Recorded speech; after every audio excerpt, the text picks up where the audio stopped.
Hello everyone, today I wanted to share with you how I make one of my favorite Asian inspired dishes. I like this one because it's about 3-4 different sort of dishes that you can put together in the way that you like. So if you got picky people, people that don't eat meat or so on, it's no problem because you can add whatever it is that you enjoy. The first thing I'm going to make is a spicy Napa cabbage, spicy sour Napa cabbage. You can use a spoon. This is a ginger. A lot of people use a spoon to scrape it off, but I mean, if it's like the shape I have, use a knife. A nice sharp knife. As you can see, these little bits, not a lot of waste. You can make tea with them. This is the sort of, I'm going for a fine dice. 2 or 3 garlic cloves. And then there's a nice technique where you can just smash it with a knife. I'm doing the camera work, so I'm pretty much making this entire dish with one hand. But as you can see, it peels quite easily. I'm going to do this with all of them, and I'm going to go for sort of I'm not really dice them too much. I like it, sort of, so they have little sort of bits. So I forgot that I did have some spring onion. I'm not going to use the top off there. I'm going to dice this up, and I'm going to add this with. This is going to be sort of a mixture that goes into the Napa cabbage, which is sort of the main guy of the dish, but that goes in with it. So just prepping that so that you can see there's the Napa cabbage. We've got some.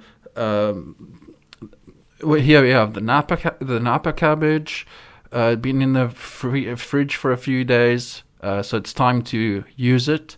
A Napa cabbage is an Asian cabbage, is something in between. I'd say, a cabbage and something not really cabbage. It's difficult to explain. So white wine vinegar. I got some crushed chilies. I've got some chili oil there. I've got a leek. You can add more chili to the stuff if you like. I do like spicy, but I am a white dude, so I'm not I'm not on the level of the Asian sort of spices. So they're on the side. Okay, so I've got some, the basics. I've got some soy sauce, and we're going to cut up this Napa cabbage. Now, I don't really like the wilted bits at the end.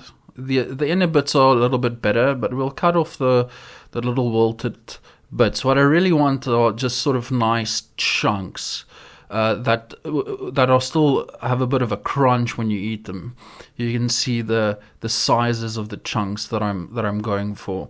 And when you just add a little bit of chili flakes. No, I just put everything in there actually. And then we'll put some chili oil in there. Put some vinegar. There's a nice fat leek. I don't really have proper measurements, so I just sort of like guesstimate.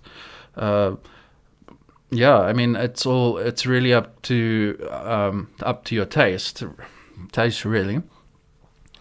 So that's the kind of sizes that I like. I like them chunky, and I had the leek. I didn't want to add onions. I think the leek was a good way to go.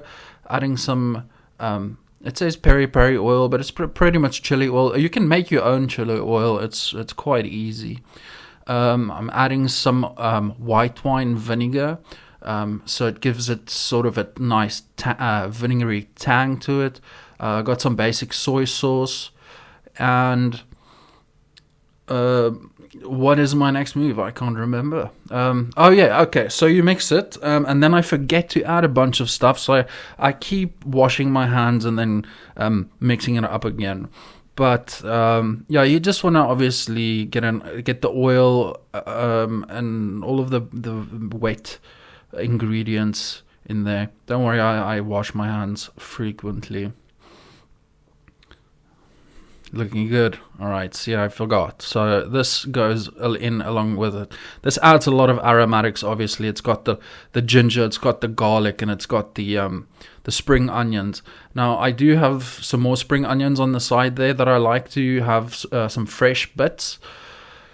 Mix it up, and then obviously forget more ingredients. So that bowl on the side, you'll see what I do usually is, instead of just, if I think I'm going to need water later on, I might as well just have a little bit of flavored water. So I'll just put some water in there. Oh, and then I obviously forgot to add 1 or 2 of these sprouts, and then I just obviously put in all of the sprouts, because why shouldn't I? Oh yeah, okay. Slap it. I always got to slap it. Okay, I think I got everything now. I needed a glass of wine because I got angry at myself for having to wash my hands so many times. So I got some pork chops. Too much fat for my liking. I don't like the skin on there as well. So I'll cut off the fat and I'll cut out the bones. But this stuff is good though. You don't want. I'll dice it. Yeah, obviously there I'm slicing it. That's kind of fat there is nice because it's going to crisp up a little bit. These pieces, you don't have to get off all the meat. I like to freeze this and use it as a stock for soup or something later. The fat you can do the same with, or you can make some pork rinds or whatever. But yeah, I don't chuck it out. I'll put it in the freezer. There we go.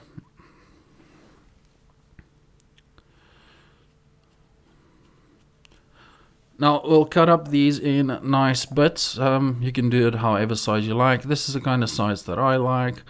So let's get that in there. This is beef bouillon. The reason I put in beef bouillon, obviously, is it gives it a bit more of a savory taste, but also it's got MSG in it, monosodium glutamate, adding a little bit of okay. And obviously I forgot to open the freaking the teriyaki sauce. Got some maizena. Apparently this is sort of a secret Chinese thing they do in Chinese restaurants to tenderize up the meat. So this is going to be marinating in the fridge for about 20 minutes, I'd say. And as you can see, I'm having a really easy time with actually doing this with one hand, and also looking at the screen on my camera, and you have to season the floor as well. And yeah, lovely situation. So I got the teriyaki sauce open. Teriyaki is this is not the thick teriyaki sauce. I like this. It's almost basically like soy with a little bit of sweetness, like a little bit of fishy. I prefer it actually. This is some mystery sauce. I was looking for oyster sauce. They didn't have oyster sauce. That's the proper technique. You want to get that in there, you know, the motion. Got some black pepper. I didn't want to. I do have. Use whatever pepper you like, really. Okay, and we get this going. It made a funny noise. I should have. I slapped it quite a bit, and it. Yeah, no, don't do that. Okay, cool. Let's move on. Monosodium glutamate. It's usually in the most cheapest sort of bouillon stuff. All the other stuff is like, oh no, MSG free. No MSG. No, you want the MSG. The MSG. The whole idea that MSG is bad and terrible and a poison is there's a whole conspiracy behind it. Always wash up after you work with the meats. So this is another vegetable dish. This one, the reason I make it separately is because the Napa cabbage. So I've got this is sugar snap peas. I'm going to cut off the little tips there because those are quite hard and uncomfortable. Here, I heard an intruder trying to get into the house. That's why I usually keep the gate closed there.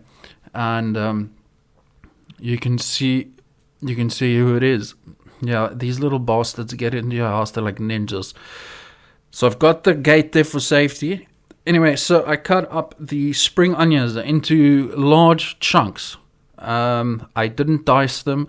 The diced bits I will keep separately and use that as sort of a garnish at the end.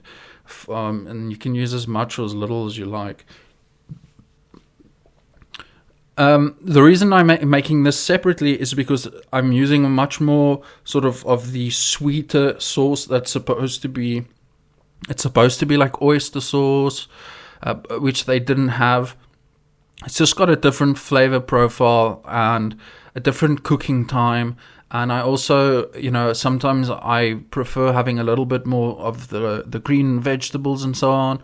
Or I'd prefer having a little bit more of the spicy cabbage. So in that way, it's not all just mixed up. And I just like the fact that I can sort of choose how much I want of whatever. So there we go, and I'll just put some more of the if they call it VIP sauce. It's it's like oyster sauce. It's got like molasses. That's what gives it a little bit of sweetness. And I didn't really read the label, but it tasted pretty decent. So that's it. Got to take another sip of wine, obviously. So I like to use the jasmine rice, long grain jasmine rice. Usually a cup is enough for quite a few people. I like to wash my rice a few times. Here I'm just sort of demonstrating, and you'll see how much starch actually comes out of the rice. So I usually wash it about 5 times or so until the water gets clear. You can see how quickly how much starch actually comes out of it. So I did that a couple of times. Don't worry, I didn't film everything.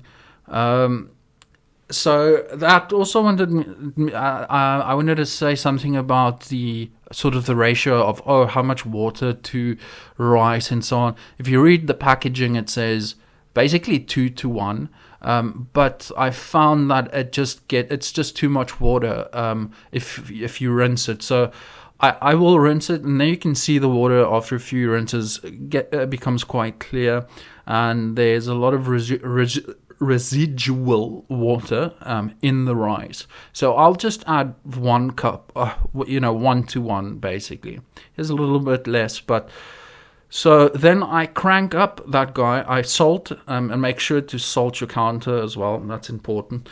Till I get it up to a boil. As soon as it starts boiling, obviously it would have been nice to have another hand. As soon as it starts to get up to a boil, I throw a bunch of paper towels on the ground, spin it around. Give it a few taps, and I turn down the heat to 1 and cover the lid, and then I'll set a timer for like 20 minutes. So 20 minutes or so on the lowest heat possible. This is really freaky because you're not supposed to open it. You basically have to steam it. So after 20 minutes, I'll put off. Okay, so this is like mise en place, I think what they call it in French. I'm just making sure everything is prepared, because if the wok gets... I wish I could have a wok, but no flames. No flames, so I've got the electrical one. I got this one for my birthday. It's alright, it does the job. So here's my flavored water. I know it's disgusting, but I mean, it's so much flavor that it would have gone down the drain. Taking out the marinated... pork, and I want to get this oil like piping hot. I want to basically get a really nice I'm just testing it there. It looks pretty decent, and I want to get a sear on this pork, but I don't want to dry it out, so I want it really, really hot. Might look like a lot of oil. That's just normal canola oil, but all 3 of those dishes are going to go through that pan. Obviously what's really helpful is to just rinse things off as you go along. Otherwise they dry up, and it's twice as difficult to clean up. So as I'm sort of mixing here, you can already see lots of beautiful brown color. I think this was in the pan for maybe 3 minutes, which, as soon as there's like nice color, I'm basically on full blast heat. I'm going to take this out, and then I'm going to cover it. So it does steam a little bit, so I'm not worried about it being raw on the inside. It came out really good with the after the marinating, and there you can see beautiful color, nice, and I cover it up. So there I got some nice flavor on the side. Now I'm adding my spicy sour cabbage, rinsing again. I don't know why I filmed this, just to it's a good tip, guys, trust me. Okay, so I'm trying to get this also. This is like piping hot. There's a lot of water in there as well that's going to come out. For some reason I felt that the need to add some water. I think I was afraid that it would be too or it needed to steam a little bit. Anyway, this didn't take long. This took 3 or 4 minutes until I was happy. I shouldn't have added the water, but it came out really good. As you can see there, I mean, that looks nice. It tastes much better than it looks. The greens go in. I'm not a big fan of red pepper, but I do add it just for the color, mainly, to be honest with you. Get those steaming a little bit. I don't like them mushy. I put way too much liquid in there, not enough liquid in myself. There we go. So I started taking out some of the liquid, and it turned out that was really nice. A nice, strong, sort of sweet, sour, spicy broth. That I think you could, if you wanted to, you could boil it down a little bit more and use that as a sauce. But I kind of forgot about it. I was too busy trying to juggle, too busy trying to juggle everything. So you can see this is nice because you can have, I want more meat, I don't want some of this cabbage, or I want more of veggies, instead of just everything mixed up. And this is the way that I sort of enjoy it. And I like to put some sesame seeds on there, like to put some extra, some chili flakes.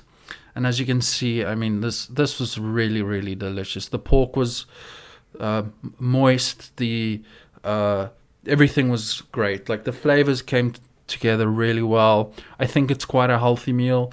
Yes, there's a little bit of canola oil, going into the pan, but overall, it's a win. I could eat the rice with that Napa cabbage, spicy sour Napa cabbage, without anything else.